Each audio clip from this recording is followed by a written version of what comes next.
بسم اللہ الرحمن الرحیم۔ السلام علیکم ناظرین۔ پاکستان اور امریکہ کے تعلقات میں اتار چڑھاؤ ایک ایسی سچائی ہے جس کا ہم انکار نہیں کر سکتے۔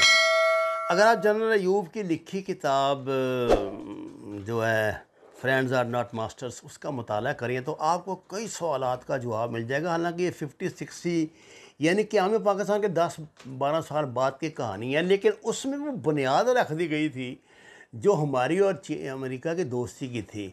ناظرین کرام، 2001 میں جو امریکہ کے نائب صدر تھے نا ڈک چینی، یہ بطور خاص انفارچونیٹلی بڑے متعصب عیسائی تھے اور ممکنہ طور پہ بدنام زمانہ یہودی تنظیم فری میسن کے رکن بھی تھے، جو ان سے متعلق کہا جاتا ہے۔ 2002 میں ڈک چینی کی کوششوں سے ہی CIA اور امریکی حکومت مشاورت سے ایرک ڈی پرنس کی سربراہی میں ایک گروپ کی بنیاد رکھی گئی جس میں کثیر تعداد میں امریکی کمانڈوز اور شارپ شوٹرز شامل کیے گئے۔ اس گروپ کو امریکی افواج اور اس کے اثاثہ جات کی سیکورٹی کا کام سونپا گیا۔ 2007 میں اس گروپ کو امریکی ہاؤس آف کامن کی طرف سے باقاعدہ ایک تنظیم کی حیثیت سے رجسٹرڈ کر لیا گیا۔ رجسٹریشن کے فوری بعد ایرک ڈی پرنس نے اس کے نئے نام زی کا اعلان کیا، جو آپ کو جانتے ہیں کہ بلیک واٹر ہے، اور ساتھ ہی واضح کیا کہ اب یہ تنظیم بزنس اور سیکورٹی کے علاوہ ملکی مفادات کے لیے بھی کام کرے گی۔ البتہ ان ملکی مفادات کے کاموں کی کوئی وضاحت نہیں کی گئی۔ وضاحت ہم نے دیکھ لی، یا پاکستان میں بھی اور افغانستان میں بھی آپ دیکھ رہے ہیں۔ ناظرین، 2007 کے اواخر میں امریکی ڈپارٹمنٹ آف اسٹیٹ نے ایک حکم جاری کیا جس کے تحت اس تنظیم کو کسی بھی معاملے میں کسی بھی عدالت میں طلب نہیں کیا جا سکتا تھا۔ آپ کو پتہ ہے ریمنڈ ڈیوس کو اسی بنیاد پہ امریکن عدالت نے بری کر دیا تھا کہ اس کو طلب ہی نہیں کیا جا سکتا، حالانکہ اس نے پاکستان میں کتنے لوگوں کو قتل کیا تھا۔ کس سے وہ بھی ان کا ایک ٹھیکیدار تھا نا۔ اچھا، امریکی ریاست اس کے ہر سنگین ترین جرم سے صرف نظر کرنے پر مجبور ہے۔ اس تنظیم کا اصل کام 2009 میں منظر عام پر آیا جب امریکی اخبار نیو یارک ٹائمز کے رپورٹر مارک مازیتی کو شواہد ملے کہ CIA نے دنیا کے مختلف حصوں میں پھیلے ہوئے القاعدہ کے لوگوں کو قتل کرنے کے لیے زی سے ایک معاہدہ کیا ہے، اور مارک مازیتی نے یہ خبر نیو یارک ٹائمز میں شائع کر دی۔ اس کے ساتھ ہی دنیا بھر میں ہونے والی باقی پروفائل کلنگ کے ڈانڈے بھی پھر اس سے ملائے جانے لگے، اور ایسی کارروائیوں کا دنیا کو علم ہوا کہ لوگ حیران رہ گئے۔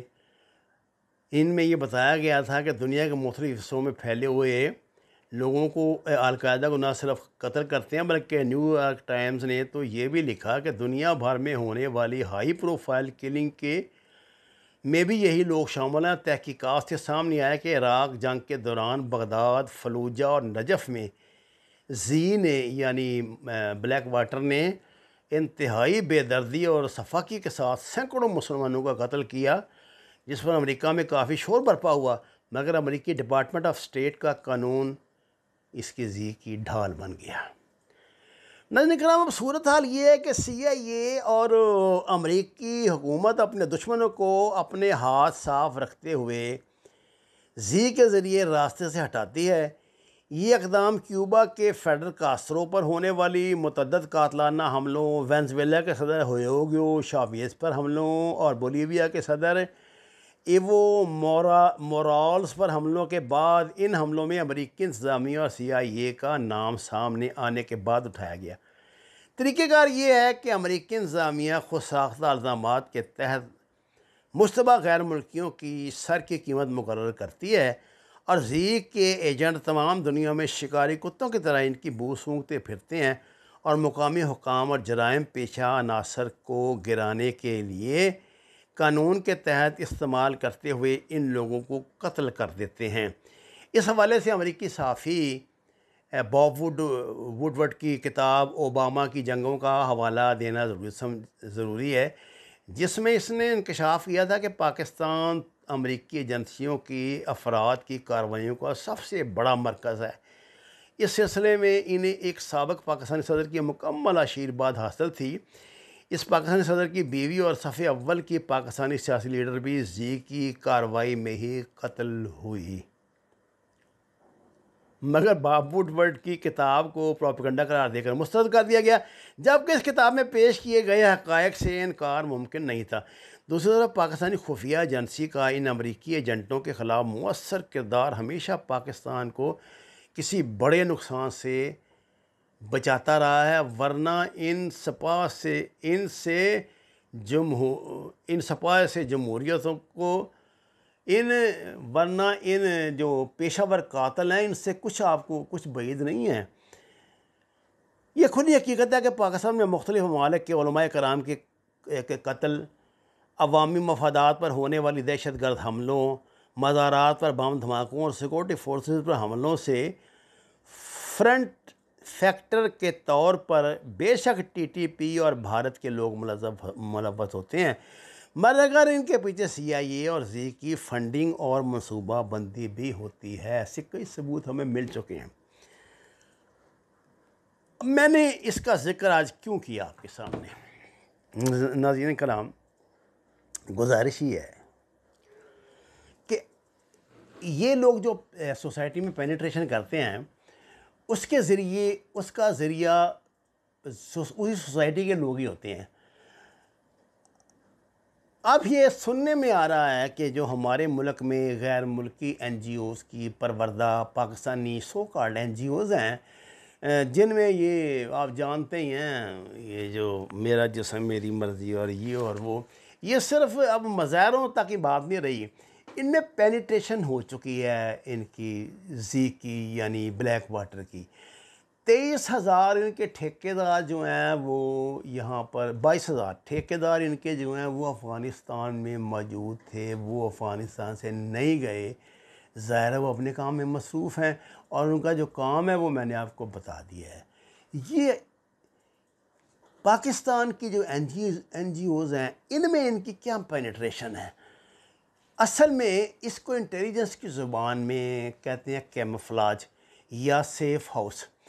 ان لوگوں کو دنیا کے مختلف ممالک میں کام کرنے کے لیے ایسے کور چاہیے ہوتے ہیں جن کے اندر یہ آسانی سے چھپ سکے، مثلا سفارتی کور، جیسے ریمنڈ ڈیوس کو حاصل تھا، وہ سفارتی کور کی وجہ سے پاکستان سے جان بچا کے نکل گیا۔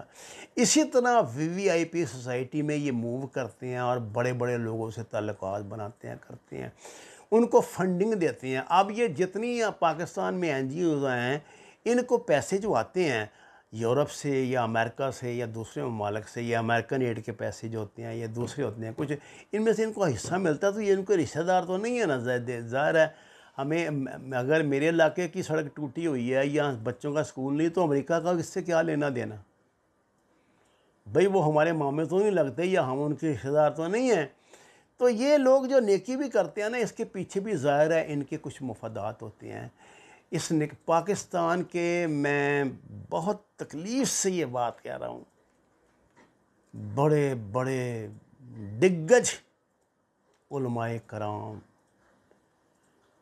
صحافیوں کو تو خیر ذکر ہی چھوڑے نا، وہ تو آئی ہیں، بڑی بڑی بیگمات اور بڑے بڑے جناب نواب اور جاگیردار اور جناب سوسائٹی کے، یعنی جو ہماری کریم ہیں، وہ ان کے ساتھ تھرو ہوتی ہے۔ قیمت کیا ہے ان کی؟ ایک ویزا۔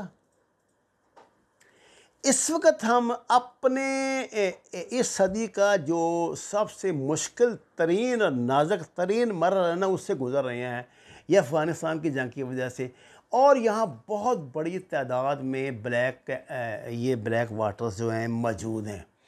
یہ لوگ بھی اپنا کام ظاہر کر رہے ہیں، کوئی فضول تو بیٹھتے نہیں ہیں، تو یہ ادھر ہاتھ پاؤں اب مارنے شروع ہو گئے ہیں۔ پاکستان کی انٹیلیجنس کو میرے خیال سے جو ہماری یہ این جی اوز ہیں، خاص طور سے یہ جو اسلام آباد میں ہماری این جی اوز ہیں، ان پہ بہت نظر رکھنی ہوگی۔